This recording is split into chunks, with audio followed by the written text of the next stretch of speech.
I remember the exact moment Olivia decided to blow up our marriage. She was sitting at the kitchen table, scrolling through her phone like she didn't have a care in the world. I had just walked in from work, ready to drop my bag and unwind when she looked up and casually said, "Marcus, I want a divorce." No preamble, no softening the blow, just a blunt, heartless statement, delivered as if she were commenting on the weather. I froze for a second, unsure if I'd heard her correctly excuse me. I asked my voice, calm, despite the storm brewing inside me. I said, "I want a divorce." She repeated with a tone that suggested I was somehow too slow to comprehend the first time. I should have been angry, maybe even devastated. Instead, I was struck by her sheer audacity. Divorce after everything we'd been through together, and the reason. That's what hit me the hardest. I can't keep living like this. She continued, crossing her arms. I need someone who actually works, who contributes. This isn't the life I signed up for. I blinked, "Doesn't work." I wanted to laugh, but I kept my composure. For years, I built my career from the ground up, earning a six-figure salary and setting us up for a future most people could only dream of. But Olivia, she never bothered asking about my work, never showed the slightest interest in how I made my money. I guess she thought I was just coasting along, barely getting by. I leaned against the counter, studying her. She seemed so sure of herself, so confident that she was making the right decision. "All right," I said, simply setting my bag down. She tilted her head, surprised. "All right, yes, Olivia. If you want a divorce, I won't stop you for a moment." I saw a flicker of uncertainty cross her face, but she quickly replaced it with that smug, self-assured smile. I'd grown so used to good, because I've already spoken to a lawyer. You'll need to move out by the end of the month.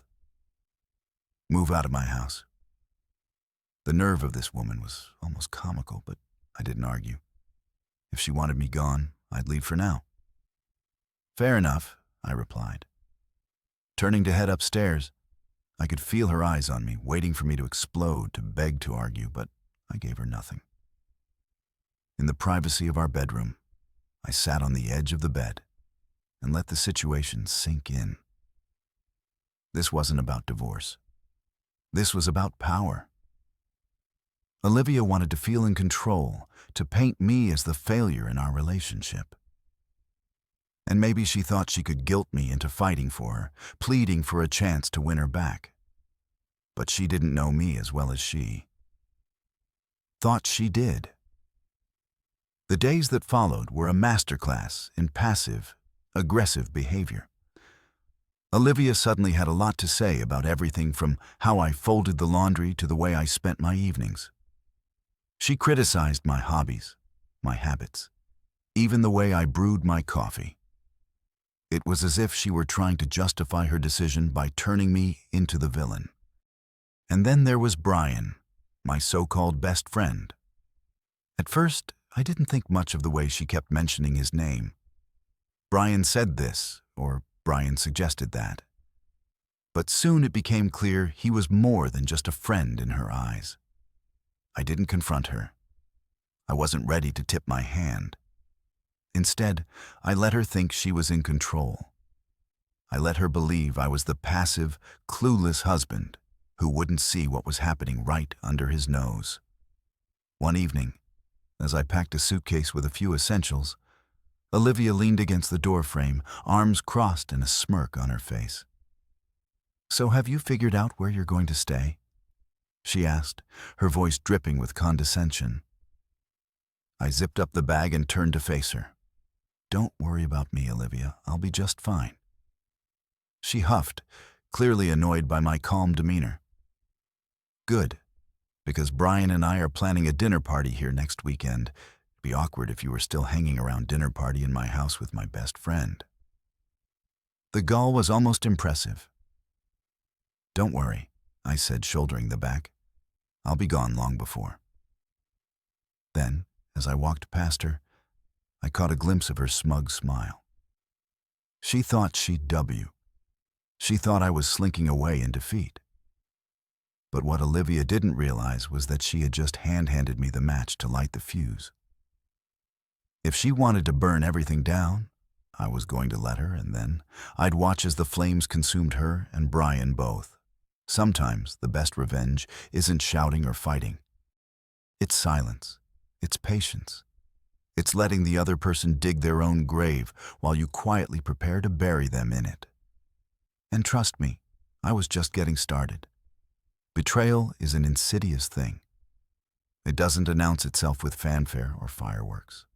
No, it sneaks in quietly, disguised as casual conversations and harmless gestures until one day you wake up and realize everything you thought was solid has been chipped away.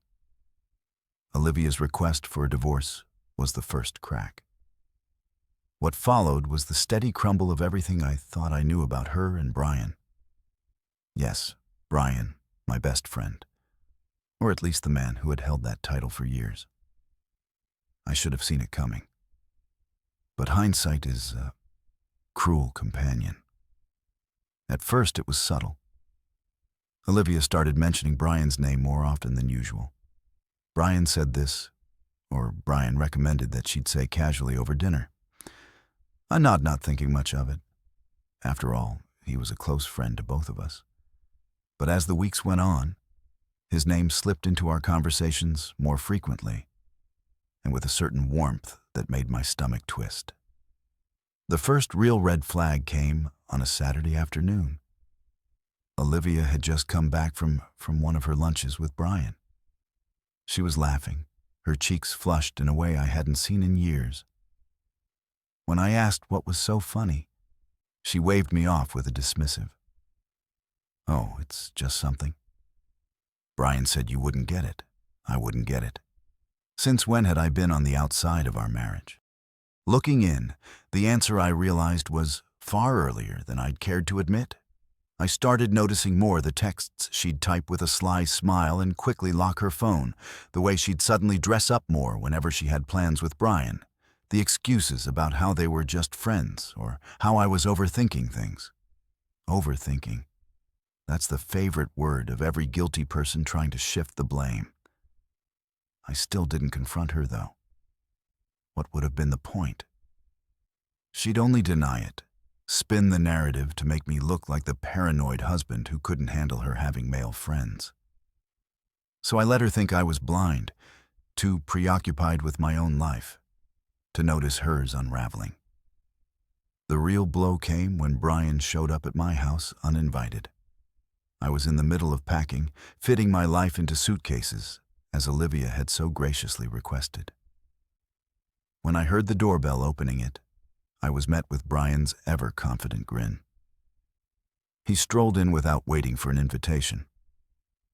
"Marcus, my man," he said like we were still the closest of friends. "How's it going?"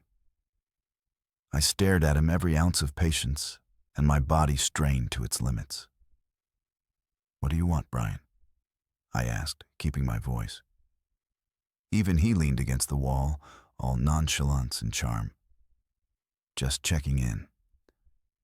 Olivia told me you were moving out, and I thought I'd see if you needed any help." Help from the man who was quite literally moving into my life. The audacity was almost impressive. "I've got it handled," I replied curtly, turning back to my packing. Brian lingered, and when I glanced over, I could see the wheels turning in his head. He wasn't just here to check in. He was here to rub it in, to stake his claim. "Listen," he said, his voice taking on a tone he probably thought sounded sincere. "I know. This must be hard for you, but things happen. You know life's unpredictable things happen."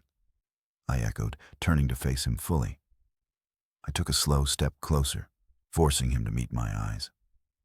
"Yeah, Brian, things do happen, and sometimes they come back to bite you." For the first time. He faltered. The confident smirk wavered, replaced by something almost resembling uncertainty. I didn't wait for him to recover.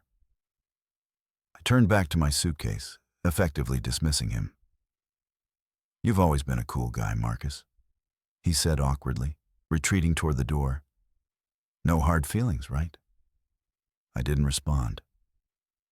Silence is a powerful thing, especially when someone is desperate for a reaction. Brian left without another word, and as his car disappeared down the street, I let out a breath. I hadn't realized I'd been holding that night. As I lay in the bed, that would soon no longer be mine. I replayed the events of the past few months, the missed signals, the lies, the betrayal. I could have been angry, could have confronted them both and demanded answers, but what would that accomplish? They'd already written me off as irrelevant, a footnote in their story. What they didn't realize, though, was that I wasn't the passive, clueless husband they thought I was. I had been paying attention, taking mental notes, and carefully planning my next steps. If Olivia and Brian thought they could waltz off into the sunset together without consequences, they were in for a rude awakening, because betrayal doesn't end when the truth comes out. No, that's when the real game begins. And as far as I was concerned, this was a game I was fully prepared to win. Divorce? It's such a word for something so messy. It implies finality, a simple end to a complicated story. But when Olivia and I walked into that courtroom, I realized this wasn't an ending for her. For her, it was a victory lap, a celebration of what she thought was her upgrade. She came dressed to impress, in a tailored dress that screamed sophistication and with a confident smile that made my stomach churn. And there, not too far behind her, was Brian lurking like a shadow. He didn't come into the courtroom. Of course he wouldn't dare. But the fact that he was there at all said everything I needed to know. Olivia wasn't just divorcing me. She was flaunting her betrayal as if it were a badge of honor. "Marcus, let's not drag this out," she said when we sat down across from each other at the negotiation table. "I don't want this to be harder than it needs to be harder than it needs to be." The irony wasn't lost on me. She had already made it hard stopping on years of marriage, like it was a worn-out rug she couldn't wait to replace. "I don't plan to," I replied evenly, meeting her gaze without flinching. The lawyer laid out the terms she wanted. The house, some furniture, and a chunk of what she thought was my meager savings. She probably thought I'd fight her, maybe even beg for a better deal, but I didn't flinch. I agreed to every term, signing each document without hesitation. Olivia blinked at me, confused. "You're okay with all this?" "Why wouldn't I be?" I asked, keeping my tone light. "It's just stuff, Olivia. You can have it for a split second." I saw the doubt creep into her expression, but she quickly covered it with a smug smile. She thought she'd won, that she was walking away with everything that mattered. What she didn't know was that the house wasn't mine to begin with. It was a rental under my name, something I'd used as a workspace when I first started freelancing years ago. And the savings, she thought she was taking a piece of that, was just a fraction of my wealth. The real money was tucked away in investments, accounts she didn't even know existed. As the papers were signed and the process finalized, Olivia leaned back in her chair, satisfied. "Well, I'm glad we could handle this like adults," she said, with a patronizing tone. I just nodded, biting back the urge to laugh. A week later, I packed up my belongings and left the house she so desperately wanted. I left her everything she asked for: furniture, decorations, even the expensive kitchen gadgets she'd never actually used. It wasn't worth the trouble to take any of it. Let her have her spoils. Brian, of course, wasted no time moving in. A neighbor texted me a photo of him unloading boxes into the house. Olivia standing on the porch with that same smug smile plastered across her face. They probably thought they were building their perfect little life together, completely unaware of the story, brewing just beyond their view. What Olivia didn't know was that I'd already started gathering evidence of her affair with Brian months before the divorce. Photos, text messages, even at GPS history, showing their frequent lunches at a nearby hotel. And while I could have used it to blow up the divorce proceedings, I decided against it. Why? Because dragging this out in court would only prolong the drama, and I wanted something far more satisfying. I wanted karma to take its course, and I wanted front row seats. When it did, in the weeks that followed, I settled into my new life. My career continued to thrive, and my income grew even further as new opportunities rolled in. Meanwhile, Olivia and Brian were busy parading their relationship around town. Convinced they were the picture of happiness, I didn't react. I didn't call. I didn't text. My silence was deafening, and I knew it would eat away at them. Eventually, one day I received a message made from a mutual friend.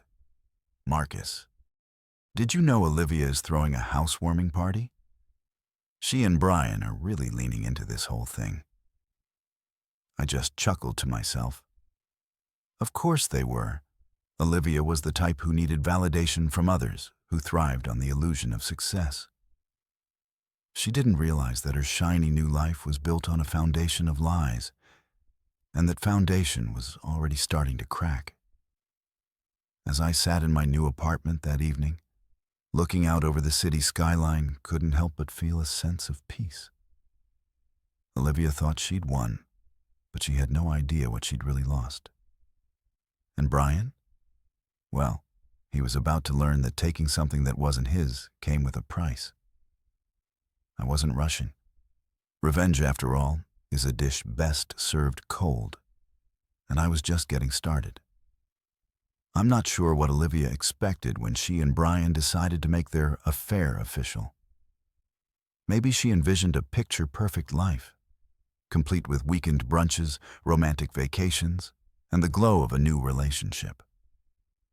If so, she was in for a rude awakening. It didn't take long for the cracks to show. I stayed quiet. Of course, there was no need to intervene. They were digging their own graves, just fine, without my help. The first sign of trouble came through whispers from mutual acquaintances. A friend of mine mentioned that Olivia and Brian were already struggling to maintain their new dream life. She's hosting all these dinner parties trying to show off my said. But I hear Brian's been overspending and they're behind on the bills. I wasn't surprised. Brian had always been the kind of guy who wanted the lifestyle without the work. He liked expensive suits, flashy cars, and fine dining. But he didn't have the discipline or the income to sustain it. Olivia apparently hadn't realized she traded financial stability for a man who was all show and no substance. Then there was the gossip about their arguments. They weren't the couple. Everyone thought they were. People talked about the shouting matches that could be heard through the walls of their rented house. Yes, rented the house Olivia had been so smug about taking in the divorce was gone. She'd been forced to sell it. After realizing she couldn't afford the upkeep one day, I got a call from an old neighbor, Marcus. "You won't believe this," she said. Barely able to contain her laughter, Olivia and Brian had the landlord banging on their door. This morning, they're behind on rent. I leaned back in my chair, a smile creeping onto my face. Oh, how far? Behind 3 months. She said they're trying to act like it's no big deal. But you can tell they're struggling. It was poetic, really. The life they'd so proudly built on betrayal was crumbling under the weight of their own arrogance. Meanwhile, I focused on my own life. My income had grown exponentially since the divorce, and I was busier than ever. With new projects and opportunities, I poured myself into my work, building something real and lasting. While Olivia and Brian, stumbled through their hollow relationship. Then, out of the blue, Olivia reached out. She sent me a text one evening, pretending to be friendly. "Hi, Marcus. I hope you're doing well. Just wanted to check in and see how things are going for you." I stared at the message for a moment, debating whether to respond. I could feel the underlying desperation in her words. She wasn't checking in. She was fishing still. I decided to play along. "Things are great, Olivia," I replied. "Business is booming. How about you?" Her response came quickly. "Oh, Brian and I are doing well. Things are a bit tight financially, but we're managing." I almost laughed. Managing. That was putting it generously. The raw kicker came. A week later, I was leaving a client meeting when I spotted Olivia waiting outside the building. She looked different. Tired, stressed, and not nearly as put together as she used to be. "Marcus?" She called, her voice tinged with something I hadn't heard from her in years, uncertainty. I approached her, keeping my expression neutral. "Olivia, what brings you here?" She hesitated, fiddling with the strap of her purse. I wanted to talk. Things have been tough lately, and I thought maybe we could catch up. I knew exactly what she wanted, but I wasn't about to make it easy for her. "I'm a little busy," I said, "but I hope things improve for you." She forced a smile, but I could see the cracks beneath it. As I walked away, I couldn't help but feel a sense of satisfaction. This was karma at its finest. Olivia and Brian had thought they were trading up, but they didn't realize the price of their choices. Now they were stuck in a life they couldn't afford, struggling to keep up appearances while the walls closed, and around them, the best part, I didn't have to lift a finger. They had done this to themselves, and I was content to watch from a distance as they reaped what they had sown. Their perfect little world was falling apart, and I hadn't even started my revenge yet. The thing about revenge is that it doesn't always need to be loud. Sometimes the sweetest victories are the ones where you don't have to say a word. You just let the truth do the talking, and the results speak for themselves. That's exactly what I did as I watched Olivia and Brian's carefully constructed fantasy life start to crumble while they were busy trying to keep up appearances. I was thriving. My work had taken off in ways I hadn't even anticipated. Deals were closing left and right, and my annual income had climbed to over $533,000. I wasn't just doing well, I was flourishing, but I kept it quiet. There was no need to flaw my success. Olivia had already dismissed me as the man who didn't work, and I was more than happy to let her hold on to that misconception. Why correct her when her ignorance worked so perfectly in my favor? Instead of focusing on them, I turned all my attention inward. I upgraded my apartment to a sleek, modern space in the heart of the city, a place that reflected my new life. Florida ceiling, windows, smart technology, and a view of the skyline that was nothing short of breathtaking. It was a home built on my own hard work, free of the bitterness and betrayal that had tainted the last one. My days were filled with meetings, projects, and opportunities that kept me sharp and engaged. My nights, those were for me. I started going out more, reconnecting with old friends and making new ones. Life felt lighter, freer, and full of potential. Of course, Olivia wasn't completely absent. Every now and then I'd get a text or hear through mutual acquaintances about her and Brian's latest struggles. The unpaid bills, the arguments, the mounting debt. Apparently, they had tried hosting a dinner party at the rental, only to have the power cut off mid-evening because they hadn't paid the utility bill. "Marcus," one friend laughed over the phone, "you should have seen it." Olivia was mortified. Brian tried to play it off like it was a mistake, but everyone knew what was really going on. I didn't laugh, though. I just nodded, letting the satisfaction wash over me. This wasn't about Schad and Freud or rubbing their failures in their faces. It was about balance. They had tipped the scales with their betrayal, and now life was evening things out. One day I ran into Brian at a coffee shop. He looked haggard, his once polished appearance replaced by something more disheveled. He didn't see me at first, so I had a moment to observe. He was hunched over his laptop, his brow furrowed as he scrolled through what looked like job listings. When he finally glanced up and saw me, his expression shifted. There was no smugness, no bravado, just a flicker of embarrassment. "Marcus," he said, standing awkwardly. "Brian." I replied, "Cooley, how's it going?" He hesitated, his eyes darting around as if searching for an escape. "Good. Just busy with work and all that work, huh?" I said, raising an eyebrow. "That's good to hear." He laughed nervously, but it didn't reach his eyes. "Yeah, keeping busy, you know how it is." I just nodded, letting the silence stretch between us. He shifted uncomfortably before muttering something about needing to get back to his tasks and hurriedly excusing himself.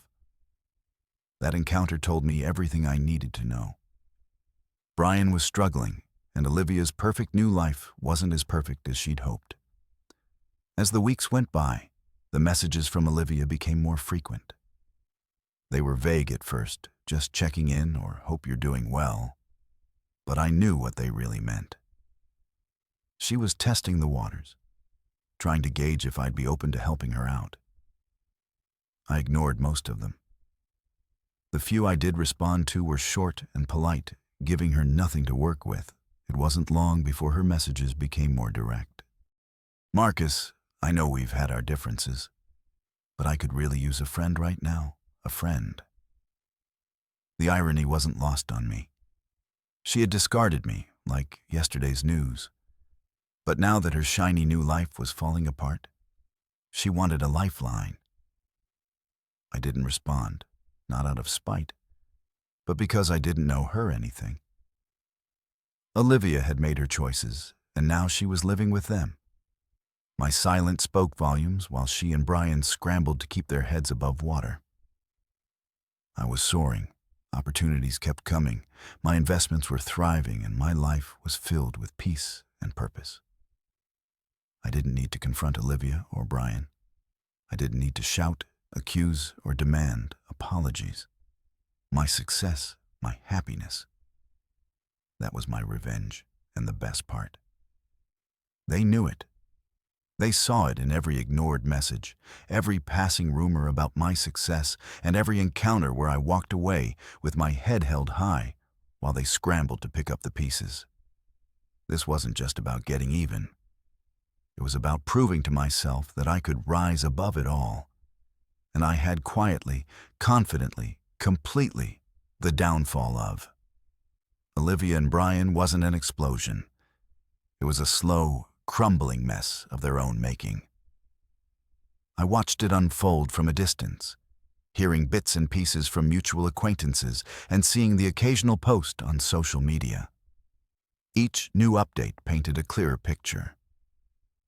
They were drowning in their own hubris, and the water was rising fast. At first, Olivia tried to keep up appearances.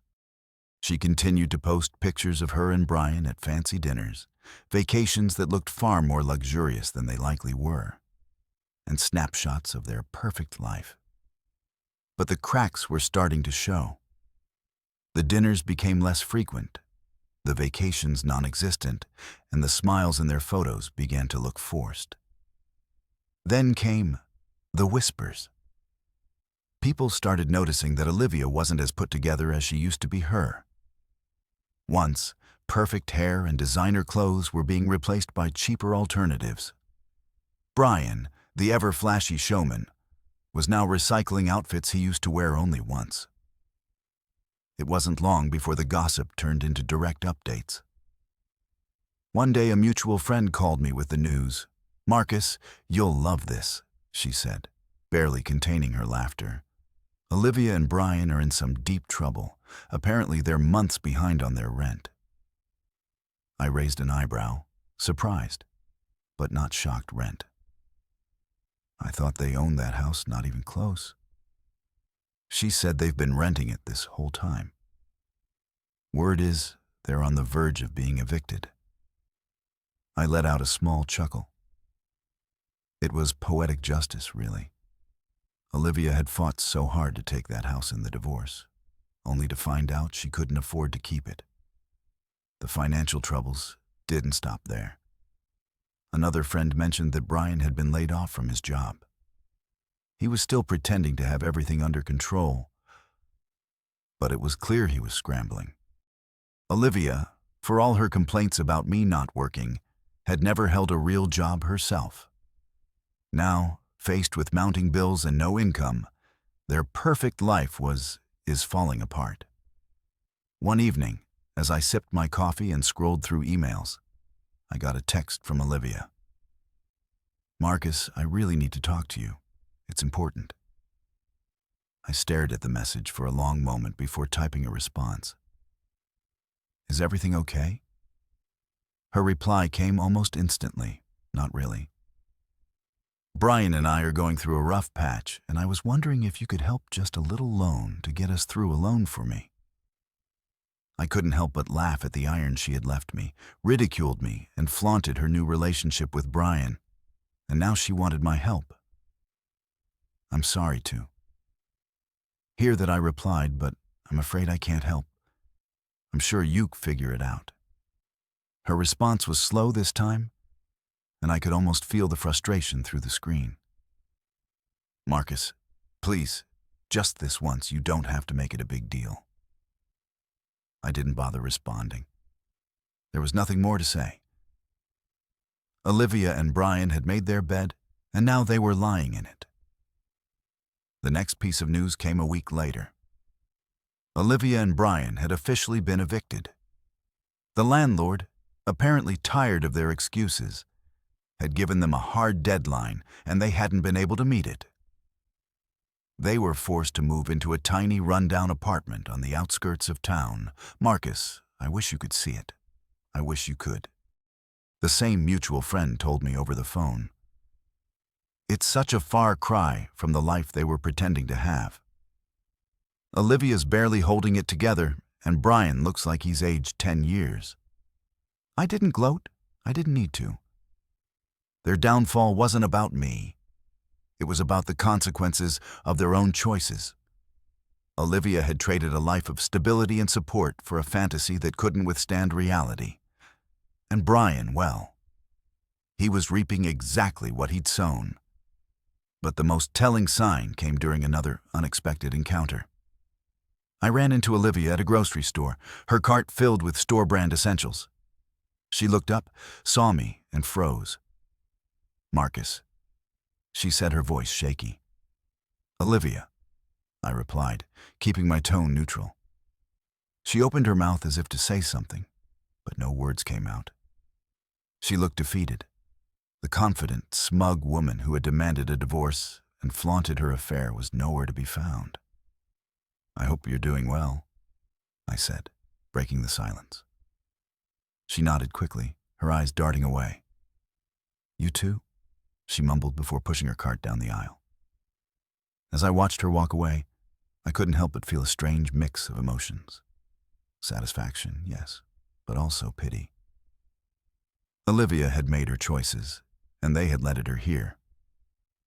This was the life she had fought so hard to create, and now she was trapped in it.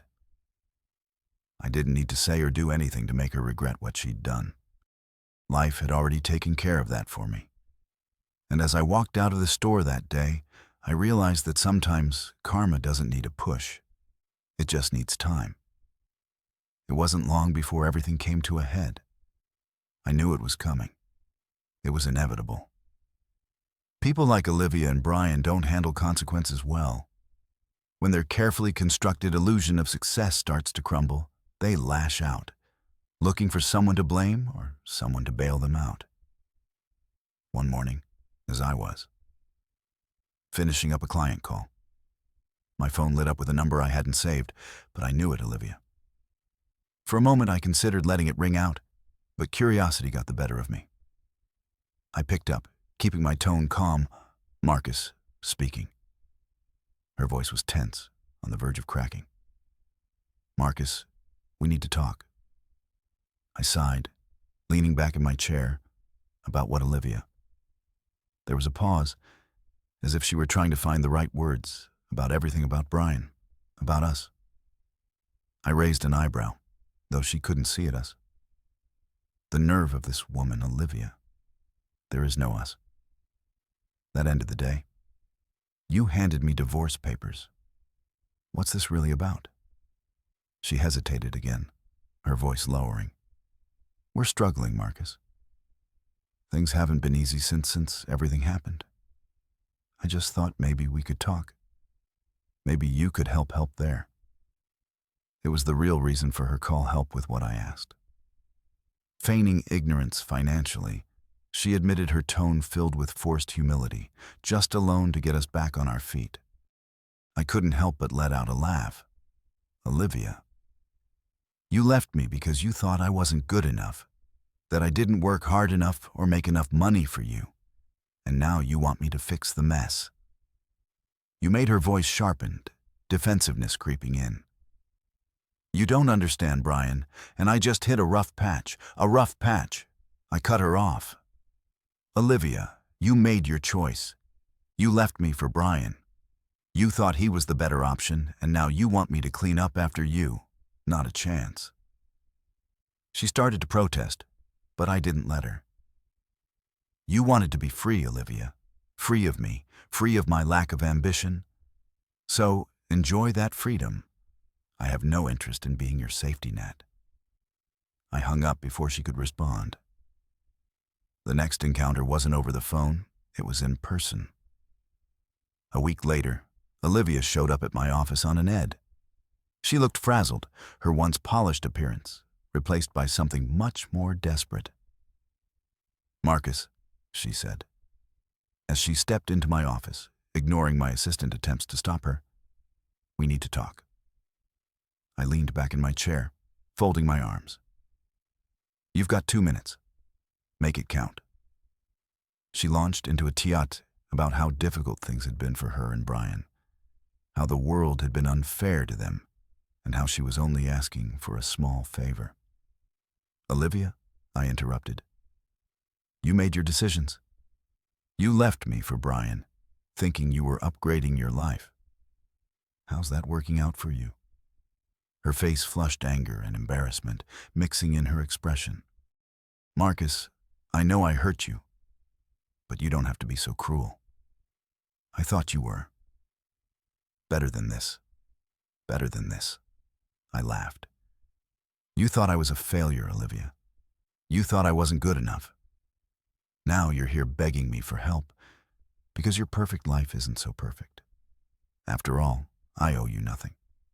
Just then, as if the universe wanted to drive the point home, Brian walked in.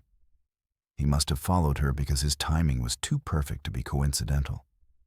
He looked even worse than Olivia, disheveled, stressed, and clearly out of his depth. Marcus, he said, trying to sound casual, but his voice was shaky. Can we talk, Manto Man? I stood up, walking around my desk to face him. Manto Man, I echoed. You mean the same way. You talked to me while sleeping with my wife behind my back. Save it, Brian. He winced but pressed on. Look, we made mistakes, but Olivia and I are in a tough spot, and we thought maybe you'd be willing to help us out just to loan something small. I shook my head, laughing again. Unbelievable. You betrayed me, lied to me, and now you want me to bail you out. The audacity is impressive, I'll give you that. Brian's face turned red, his hands balling into fists at his sides. You don't have to be a jerk about it, Marcus. I stepped closer, my voice, low but firm. I don't owe you anything, Brian. You made your bed. Now lie in it. Olivia reached out, her voice pleading. Please, Marcus, we're desperate. I turned to her, my voice calm but cold. Desperation doesn't erase betrayal. Olivia, you both made your choices and now you're living with them. This conversation is over without another word. I walked to the door and opened it, gesturing for them to leave. They stood there for a moment, stunned before shuffling out, their heads hanging low. As the door closed behind them, I felt a sense of closure. They had thought they could manipulate me, guilt me into helping them. But I was no longer the man they thought they knew. This wasn't just about revenge. This was about standing tall, knowing my worth and refusing to let the people who betrayed me pull me down. And as I sat back at my desk, I couldn't help but smile. They thought they'd broken me. Instead, they'd set me free. The beauty of betrayal is that it has a way of turning on itself. Brian and Olivia thought they could escape the mess they created by sticking together, but the cracks in their relationship began to grow into full-blown fractures. It was almost poetic to watch them unravel under the weight of their own decisions. The first sign came from a mutual acquaintance, Carla, who always seemed to have her ear to the ground. She called me one afternoon, her voice practically dripping with gossip. "Marcus, you're not going to believe this," she began. "What now, Carla?" I replied already, amused by her dramatic tone. "It seems Brian has been." "How should I put this? Seeing someone else?" I laughed, a genuine belly laugh that I hadn't experienced in a while. "Seeing someone else, are you serious?" "Dead serious," she said. Apparently, Olivia caught him texting another woman, some young thing from his new job. If you can believe it, I shook my head. The irony was so thick I could taste it. Brian, the man who had betrayed me with Olivia, was now betraying her in the exact same way. Karma didn't just catch up with them, it ran them over. The fallout was swift.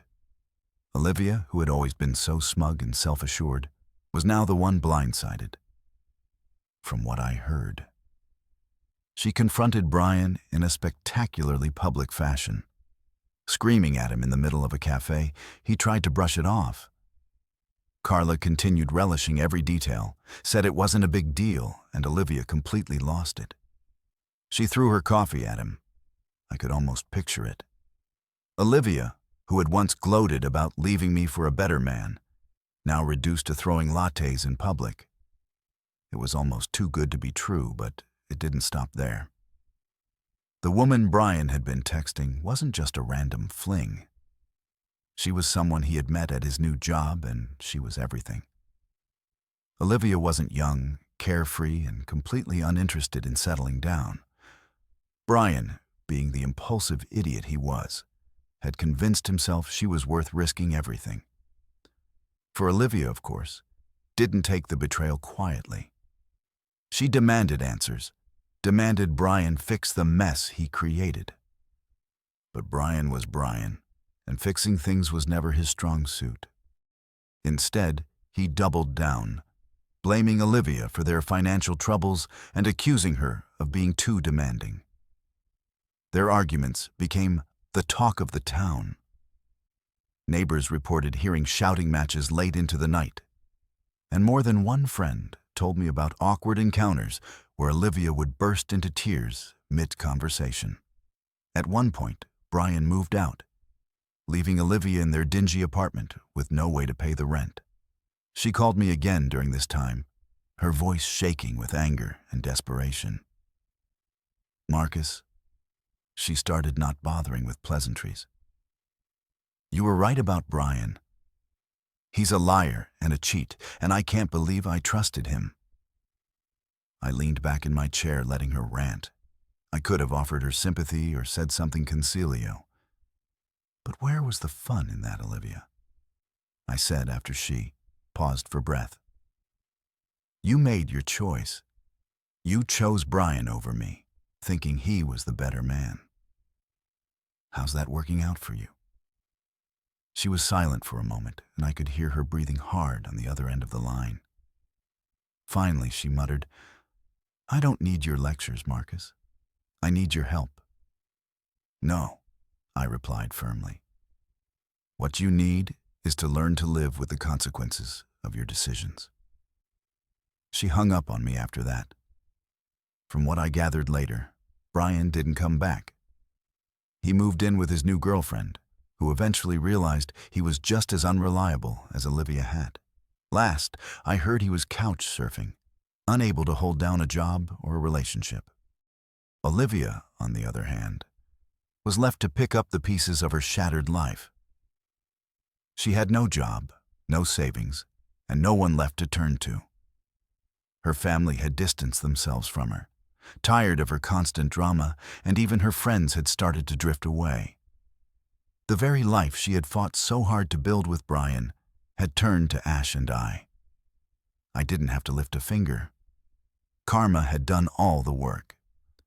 For me, there's a certain satisfaction in knowing that people like Olivia and Brian inevitably destroy themselves. They think they're clever, think they can manipulate and betray their way into happiness.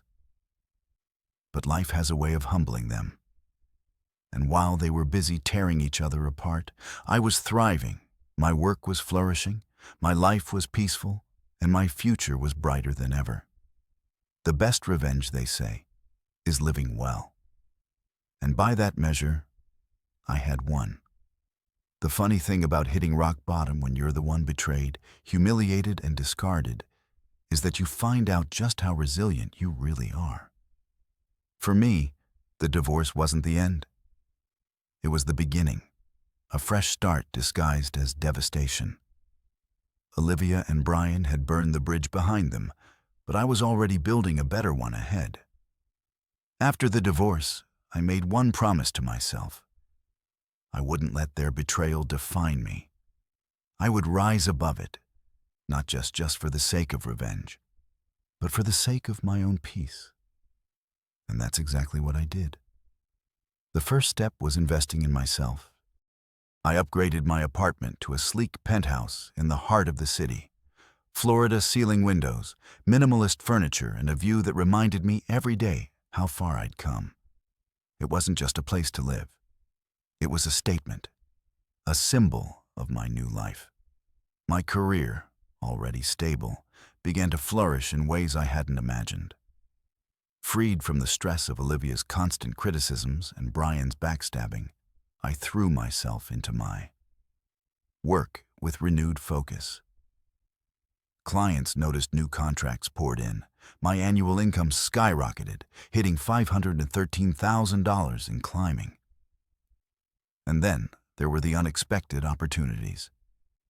My expertise and reputation in my field led to speaking engagements, partnerships, and investment offers.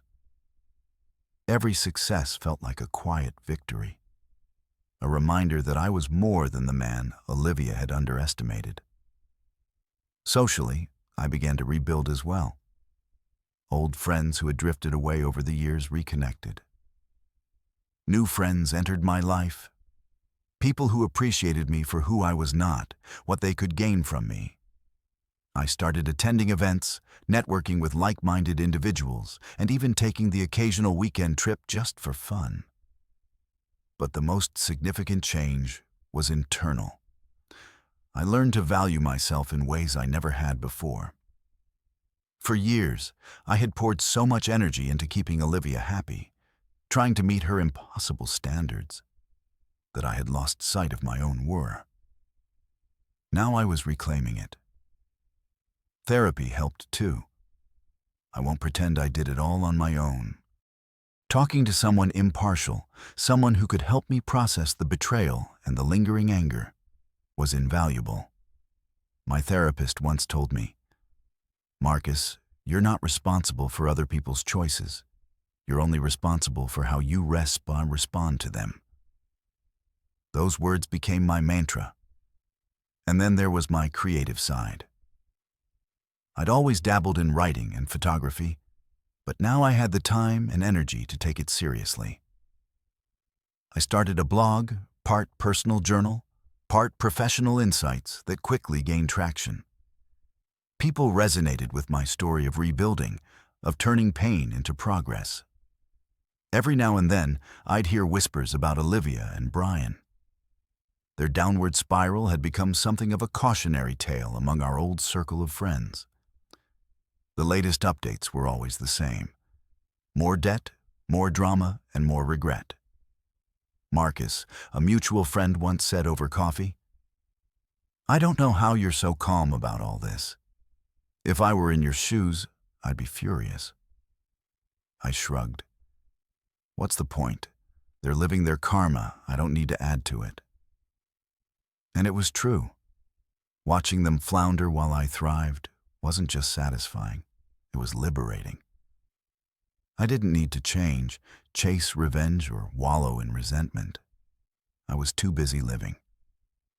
Well, still there were moments of reflection late at night, staring out at the city lights from my penthouse. I'd think about everything I'd been through. The betrayal, the heartbreak, the anger. It hadn't been easy to move past, but I had done it. And in the process, I discovered a version of myself I didn't even know existed. Stronger, wiser, more confident. Life didn't stop throwing challenges my way. Of course, it never does. But I faced each one with a clarity and resilience I never would have had before. Losing Olivia and Brian was painful. But in hindsight, it was the best thing that ever happened to me. They hadn't just left, they'd freed me. Now every day felt like a step forward. I wasn't just surviving, I was thriving, and the best part, I didn't need anyone's validation to prove it.